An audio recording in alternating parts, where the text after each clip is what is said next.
up, y'all? I'm David. I'm David Prosper. And welcome to another episode of Black Matters here, where we're going to talk about all things directly affecting the black community. 2020 has been a roller coaster year, to say the least. And one of the mainstays in 2020 has been the Black Lives Movement. This year we've seen a lot of outrage, especially this year due to a lot of police brutality. The killings of Ahmaud Arbery, George Floyd, Breonna Taylor, Rashard Brooks, and many, many other names. The list can go on and on and on. We have seen Black lives take a different and stronger stance this year. Wouldn't you say so? I would have to agree. My heart is kind of torn when I talk about the Black Lives Matter movement, because it's gathering a lot of attention that it desperately needs worldwide. But looking at their website and what the CEOs believe, it seems like they have a clear-cut agenda against straight black men. And I know that's not going to be a popular opinion, but it's how I'm taking the information that I'm reading.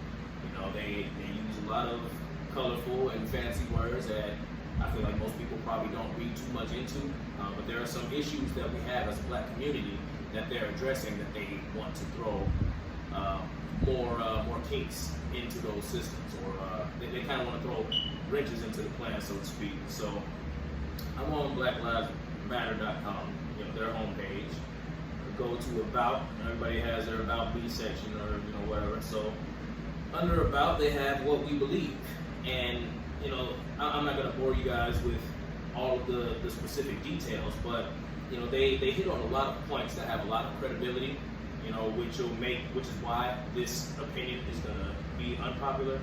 But interlaced in those points, they also say that they want to dismantle a patriarchal society. I mean, we have a long history of black men not being where they need to be in the household. So to want to dismantle a society that's already having issues, that doesn't seem conducive to helping the Black Lives Matter cause at all. And then what was the other one? Wait a second. They want to dismantle cisgender privilege. Cisgender essentially means you identify with the gender you were born with. I'm a cisgender man, because I was born a man and I identify as a man. So we want to dismantle that kind of privilege. Well, that's not a privilege. That's the same thing as me being black. I didn't have a choice over that. And I know they're going to say a lot of these, feelings and operations and changes and all of that. A lot of it is not a choice, but that's not something that I don't want to put my foot in my mouth here, but it casts reasonable doubt for me, where their intentions truly lie as the CEOs. And let me clarify, I do want to say, again, the movement itself has my support and it has my backing. But they're the people who speak for the movement, and I don't like what they believe. So I'll let you. Do you, from hearing all that and from just now learning all that, I feel like even now, it seems like the black man is always under attack. Always. Now, that is not to take anything away from black women. We got an episode coming on that, trust me. So that's not to take anything away from the struggle or from the plight or from any of that from the black woman. But I just feel like it seems like out of everybody that's attacked, the black man is always attacked, even within his own people. Why is that? When as the black man stands for strength. The black man stands for provision. The black man stands for leadership. Why is it that even within our own people, they want to take that away?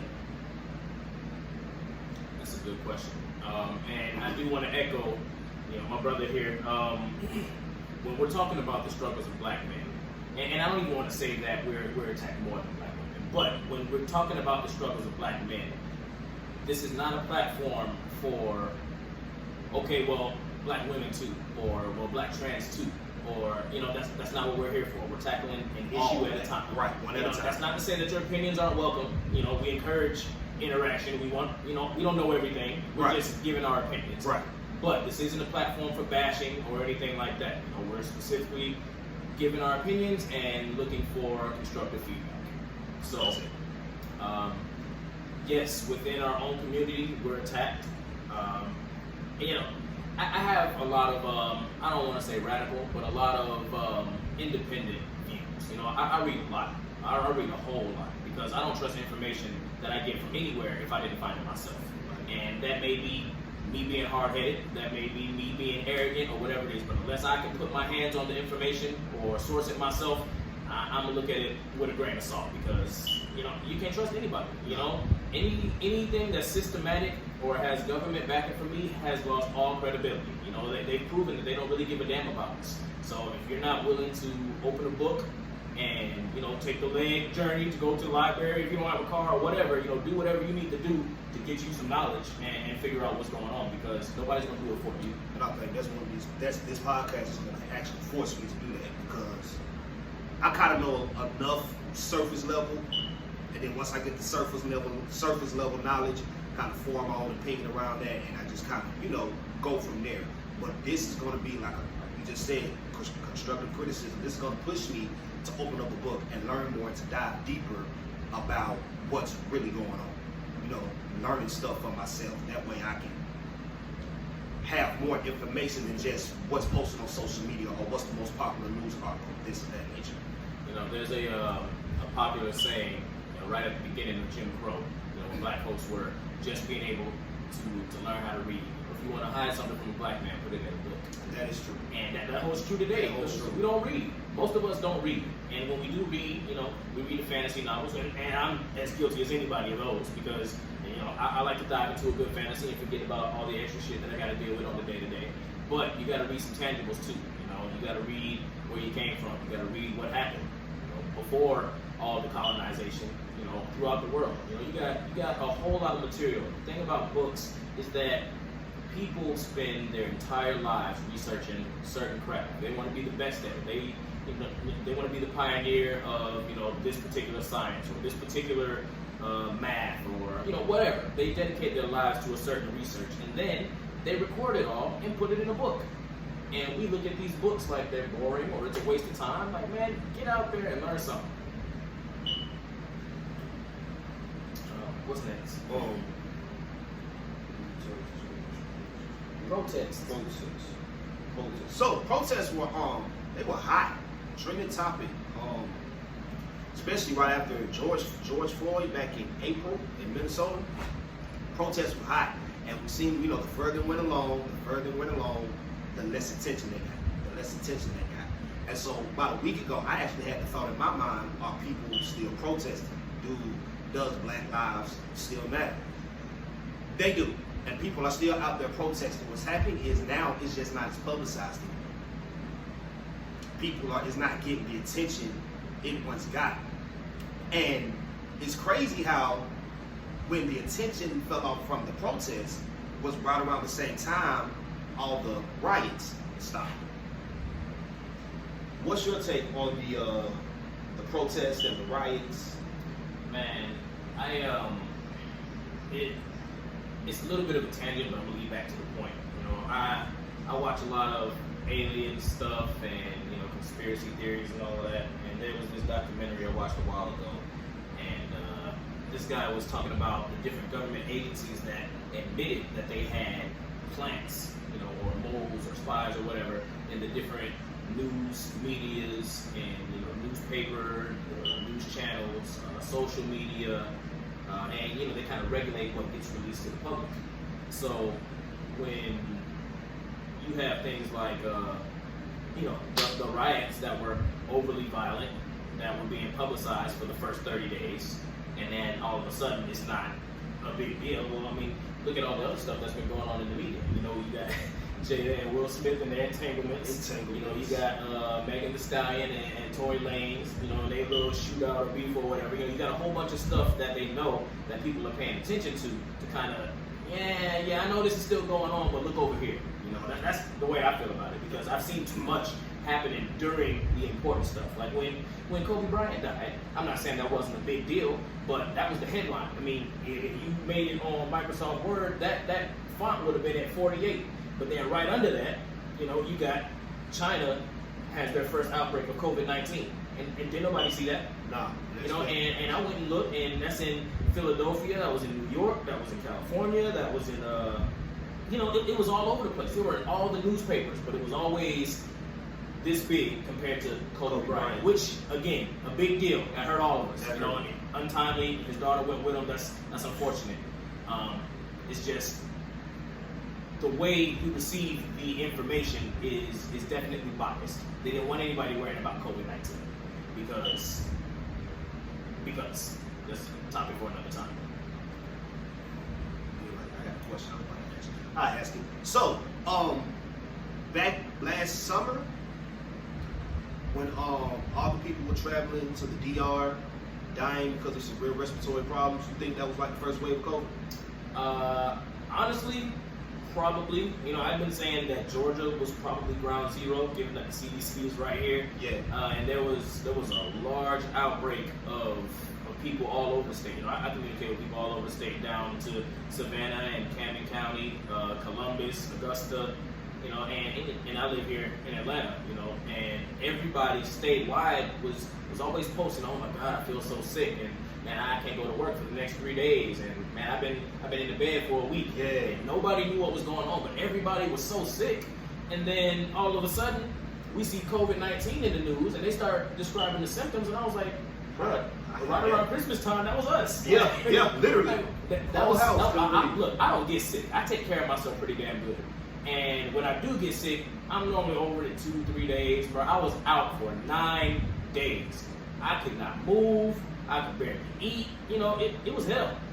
And I'm not gonna say positively that it was COVID, but I wouldn't be surprised if it was like the first wave or the pre-COVID before it evolved, or whatever you want to say. But it was definitely something unnatural. It wasn't the flu and it wasn't the cold. I don't get sick like that, and when I do, I'm over it. But a whole week and some change will put me down. So to answer your question, I feel like it was definitely a big thing before it really became news. Yeah, hell, me and my dad both had H1N1 before it hit the news. That's why. Immobilized for a week. Hell yeah. And that was back in, I was still in Texas, so that was like 04, 05, something like that. It's craziness out here. And it's crazy too how, like we was talking about earlier, the syphilis thing, how that COVID-19, how now all of a sudden, before it wasn't, I don't know if it was true or not, but it wasn't publicized as this disproportionately affects black people. As time went on, it finally came out that this disease now disproportionately affects black people. I don't put too much stock in what they say it affects. The numbers are already skewed. We all know that. Right. I know personally some nurses who have gone on the record and say, hey, look, we've had an alarmingly high number of positive tests for people that don't show any symptoms. So they just start running tests, and the tests are coming back positive with no samples. So, not that it's intentional, but I think the medical system might be contaminating people to some degree. People go in for standard stuff. I got a broken finger, and come out, oh, well, now I got COVID. The two aren't related. So I don't really know. There's so much information and there's so much misinformation out here. It's hard to really form an accurate opinion. And you don't want to come off looking like a dumbass or like you don't know what you're talking about.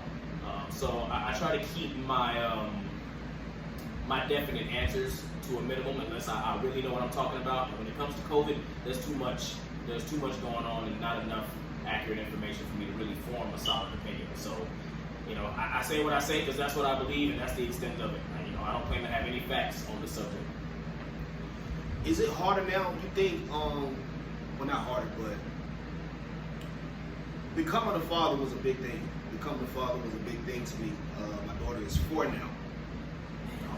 Yeah, she's 4, and so that's like the most important thing. Like I could do. Being a father is the highest honor I think I have. And it is definitely harder than what I thought it would be. But now I feel like it's even harder raising a black child in the climate that we're in. Because now it's at a point where at a young age you have to teach your children to embrace their blackness, not just to embrace it, to also teach them that everybody's not going to embrace you simply because of the color of your skin. You can be the nicest person, you can be the sweetest person in the world, but some people are literally just not going to embrace you because of the color of your skin. And to be honest, that's a thought that is scary and that keeps me up at night.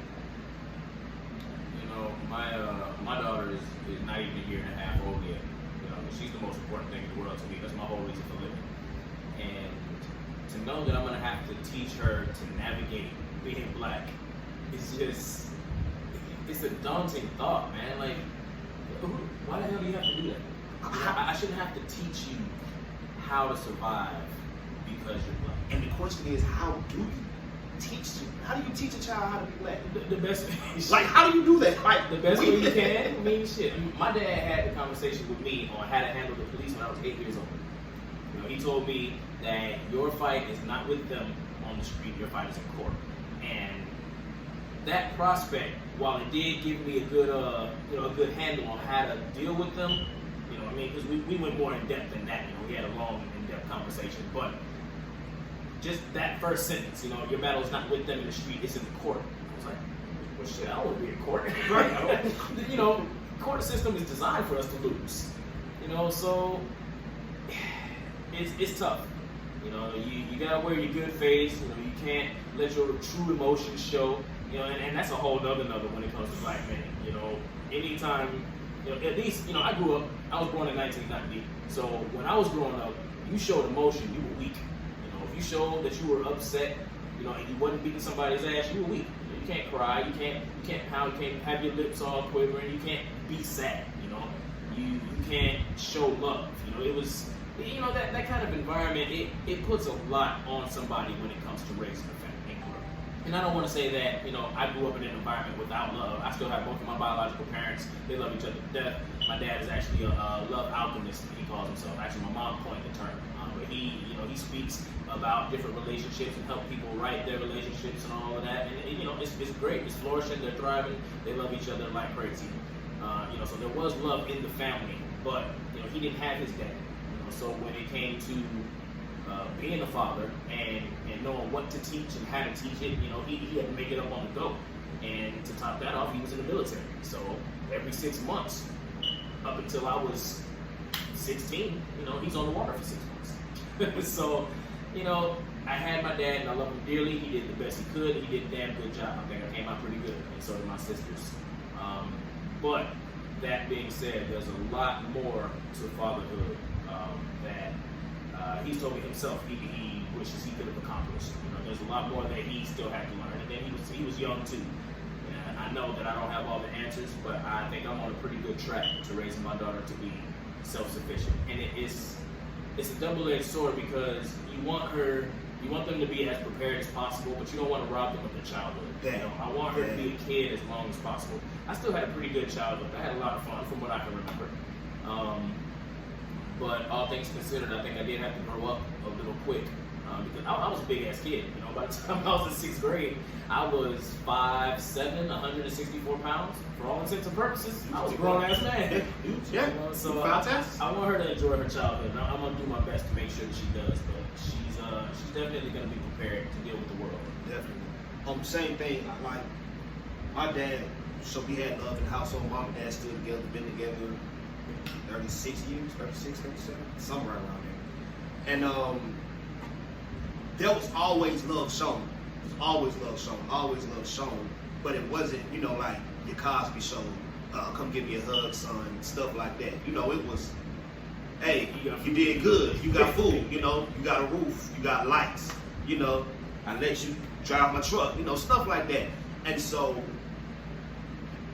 that's what I perceive kind of in the sense fatherhood, in the sense to be like, hey, as long as I provide, I'm good.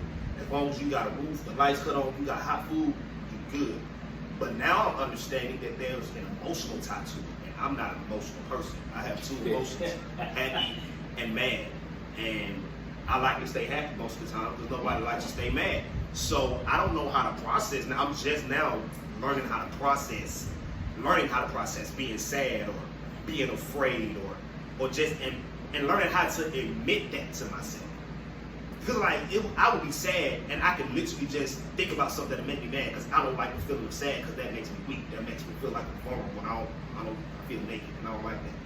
But now becoming a husband, becoming a father, I'm now learning to get in touch with that sadness and all the other emotional and feeling my feelings and all that good stuff, and understanding how that plays a role in raising my child to prepare to be black. Because at the same time, while we have to teach them to be strong, and bro, we raising girls.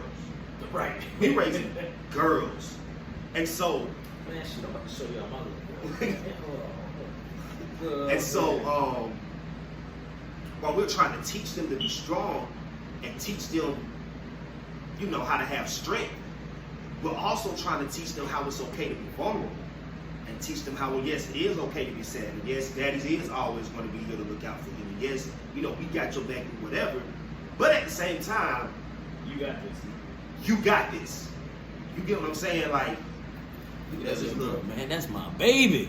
look at her, little afro. Ain't she gorgeous? Oh, you showing yours on the show? But I read something a while ago, you know, to not echo, but to go back on your comment about your anger. Your anger is the part of you that loves yourself. You know, you get mad when you feel like you're cross or you've done wrong. Y'all see my baby in her bathing suit? But you know, you get angry when you feel like you've been done wrong.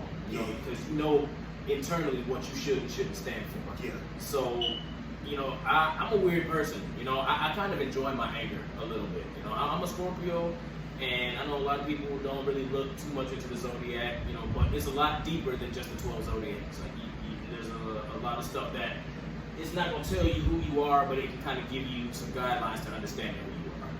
And there's a sense of duality in everything I do. You know, I can be mad as hornets, but on the inside, I'm just like, man, you know, this is pretty cool in here. You know, I like the color of man. You know, but it's because, you know, I enjoy knowing, okay, I don't stand for this shit. You know, next time this isn't gonna happen. You know, that kind of deal. So, anger, emotion is a powerful thing once you understand it and you learn how to use it and navigate it. But we got to get away from suppressing emotions, man. That's what I'm learning, bro. That's what I learned. And like, to the point now where I'm getting so good with it. Like, my daughter's 3rd birthday last year. I was on the way to the store just to get her some balloons, have a little party for my wife went to work. I'm just in the car and I'm just thinking, wow, my baby 3. And tears just start rolling. And I'm like, what am I crying for? I'm happy. And it was like, you're happy. Like, usually you could just, you know, when you feel that type of emotion, I'll just do something silly, do something goofy just to make everybody laugh. But I was in a place where I'm like, oh, By yourself, you're safe. I'm safe and I can cry because I'm happy because my daughter saw 3 years of life. And that was refreshing. I came home and just refreshed, and I cried the first time I took a flight, then I left. I flew to Dallas and I cried. And I put a song up on my Facebook a little while ago. I was singing. He was Life in the car. Jennings. I think I seen that video. Yeah. You know, in the song you say, crying is like taking your soul to the laundromat. And that's real, man. Yeah, like, man. Sometimes you just need to let that out, man. Happy cry, mad cry, sad cry, just cry, whatever, man. Sometimes you just gotta let that out. And I used to be so scared of crying, bro. Like, what if my wife make her weak because she see the tears fall? You know what I'm saying? Oh man, tell her to see me boo, Bro. But now it's at the point like, I don't care. Whatever. I try not to, but hey, sometimes just gotta let it out. You know, being sensitive is just part of who I am. You know, when things aren't going well for me, you know, it gets to the point where when I have, you know, I can internalize the thoughts and I can think about how I got to deal with everything all day. But when I have to speak out loud about the situation that I'm in, you know, or the hardships that I'm going through, I start crying. You know, and it's almost like clockwork. I mean, you know, there was a time where me and my family weren't really that close. You know, there was a lot of beef and tension between us, and when I had to talk about it, I was in tears every time. You know, a few things haven't gone right at work where, you know, I thought I was getting a promotion, you know, and then my wife ended up losing her job, and it all hit at the same time, and, you know, I could think about, okay, you know, if I get a part-time job, then it's cool, or if I can start driving for Uber, or, you know, Instacart, something like that, you know, I could think about it all day, but, you know, when I had to go, you know, hey, why do you want the job? And I got to talk, you know, it's that kind of deal. So, emotions have always been a pretty powerful part of my life, but I'm just now starting to really learn how to handle them and how to deal with them. So it's gonna be a journey for a lot of y'all. I know a lot of y'all are still, you know, not me. I never cry. You know, man. You gonna find something. You'll figure it out. I promise you, gonna find something that'll break you. And then once you get to that point, You ain't gonna care no I mean, more. and I hope it don't break you. Yeah, not like that. But I'm just, not break you in the sense of break you down, but You gonna let break it that go. wall down. Yeah. Break that emotional wall down. And I'm like, I don't want nothing bad to happen to none of y'all. Like maybe something good. You finally graduated. You know what I'm saying? Or you have that baby. yeah, or you got married, or somebody who was sick started feeling better or something. I pray you see the day soon where something bring a tear to your eye. Yeah, I'll say that. a good tear. A good tear. A good tear. And embracing and learning how to deal with those emotions, I think, is one of those things that has helped me embrace my blackness and helped me embrace who I am as a black man. Because yes, it's scary to understand that every time I walk outside my door, there is a target on my back. Yes, it is scary to understand that I could be encountered with a Karen or a Tom or a police officer or anything of that nature. Yes, it is frustrating to understand that the job I work for has white corporate people, and there's a strong possibility that I could never get above the level I'm at because I'm an intelligent black man. So yes, that is scary, but that has also helped me embrace who I am. Because now I can go to work and be like, you really need me more than I need you. It's just a job. Because this is just a job. The same way you trained me for this one, and I got good at it, and I excelled at it, it's the same way somebody else can train me for something else, and I can be good at it, and I can excel at it. That's why it is so important. Ownership, especially if you're old enough to start venturing, you got ideas and dreams and visions, go for it. Own your stuff. That's what this podcast is. This is the beginning stages, y'all gonna see, of us starting our ownership. That way, when our children are of age, y'all don't have to go about nobody. Come work for daddy. That's it. Come sweep the floors for daddy. Yeah, you know what I'm saying? watch the window. Come hold the camera for daddy. Go get the Uber Eats outside for daddy. You know what I'm saying? So, I'm glad you used the word ownership. I made a mantra for myself. I say it in Swahili probably 100 times a day. Umiliki nguvu iliyo ndani yangu, which means take ownership of the power within. I'm trying to find one for my wife. I'm kind of leaving it up to her because everybody's mantra is going to be different. And I don't know if y'all subscribe to meditation theories or whatever, but I try to stay pretty active with my meditation, and that's one of the things that I've come across in a lot of my readings is that your words have power, your words have wings, your thoughts are things, that kind of thing. So I say it in English sometimes, but most of the time I'll say it in Swahili because that's what I choose to do. And that's another part of embracing, who I am. I'm starting to really learn how to be my most authentic self. The environment that I grew up in didn't really allow for a whole lot of individuality. Like I said, my dad was a kid who had kids and then went straight off to the military. So he brought a lot of that military attitude home, a lot of the mindset. So, we weren't really encouraged to give our opinions or to disagree or to really deviate from the plan, and then on the heels of that, as dumb luck would have it, I fell into customer service in my early adulthood, so I had a real yes man attitude, growing up, and I carried a lot of that into my adult life, and that ain't it, man. Y'all better start telling people out here think you're a scrub with the yes man. You So, better start telling these folks it's imperative that you guys find who you are and you stick to it. Don't let nobody take who you are from you. And say it. Be you. Be you. Just be unapologetic. And I'm learning this too. You don't have to apologize for what you allow, even if somebody else doesn't understand it. You do not have to apologize for what you will or will not allow for yourself, even if another party does not understand it. Let's say that one more time. You do not have to apologize for being who you are, for what you will or will not stand for, just because somebody else does not understand it. You have every right to feel the way you feel. You have every right to think the way you think. You have every right to do what you do. Do not allow what somebody else may not understand about you stop you from being unapologetically you. Because that's who you were created to be.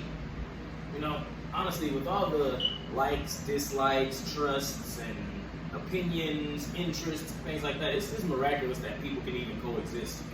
Right. But ultimately, it's going to come down to one thing. People act the way they do because they want to. In that moment, this is what they want. This is what's going to bring them some kind of gratification or satisfaction. Facts. And you don't really have to analyze it any more than that. Yeah, you can bend over backwards and break your neck trying to figure out, well, why? Well, because at that moment, that's what they wanted. Right. You know, and it can be as wrong as you think, but to them, it was right. And if they're okay with the consequences, then it is what it is. Who cares what you think? And since the whole episode we're going to end it on a light note real quick. You heard about all the Kanye stuff? Yeah, That's kind of a good segue into it. Yeah. Kanye. Go ahead. Okay. I don't think it's as deep as people are making. I do believe there's some mental illness that's a factor in it. But I'm starting to believe a lot of this is just who Kanye is. Cause listen, man, this isn't the first time he's done, like he said, some white supremacy type stuff. Remember the handshake and the hat with Trump, and then on the tirade he just went on at his rally. I'm starting to believe this might be who Kanye really is. Granted, I believe he is suffering from some, bipolar. I'm not taking anything from that, but there's a difference between having a bipolar episode and you just saying what you really believe and showing who you really are.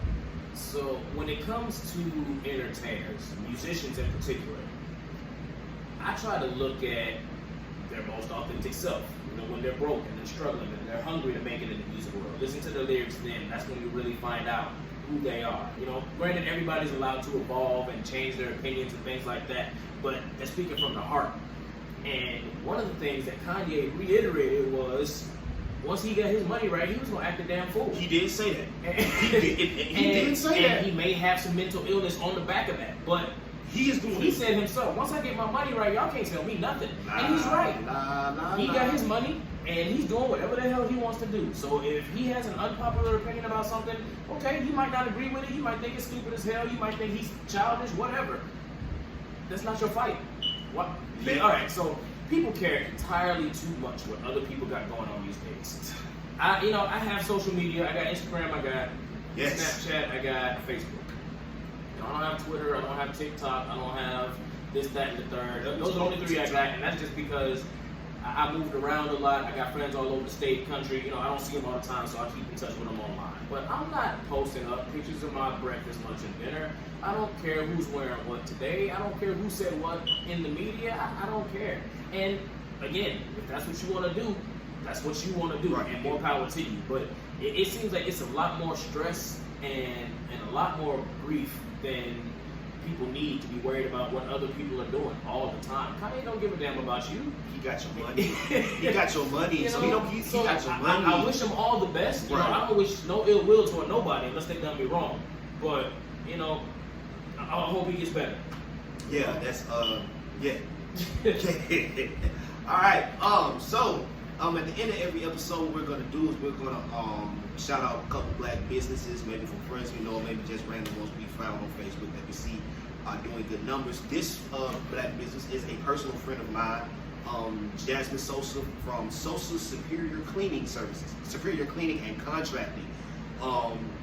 They will take care of all your cleaning and contracting needs for residential places, businesses, whatever you need. Hit them up on Facebook. They're Sosa's Superior Cleaning and Contracting LLC. Sosa's Superior Cleaning and Contract LLC. Y'all look them up. Hire them for whatever services you need. I promise you will be satisfied with the services that they provide you. And my shout out goes out to Daniel DeVille under the name Tatted_Hustle. TATTED_HUSSLE. Tattoo artist. He's got a clothing line if you need cell phones fixed, iPads. He's an all-around Renaissance guy when it comes to the businesses. He can get it done. So check him out on Instagram. He's got a Facebook page. Dutch DeVille is what it'll go by. So check him out, man. Get him some business. He does good work. All right, man. We appreciate y'all for tuning in. What we're gonna do, we're probably gonna leave our cash apps at the bottom of this comment if y'all want to donate anything until we can set up something more permanent for the actual podcast in itself. We promise y'all every penny, every dime you donate is gonna be used to helping build this podcast, whether we buy equipment, get studio time, or all the stuff that this podcast entails. Any thoughts, questions, anything you want us to talk about, you can leave it in the comments or our email. We'll put that in the link in the comments as well. Again, I have been David Crochran. I'm David Prosper. We thank you for tuning in to another episode of Black Matters. Peace. Take it easy.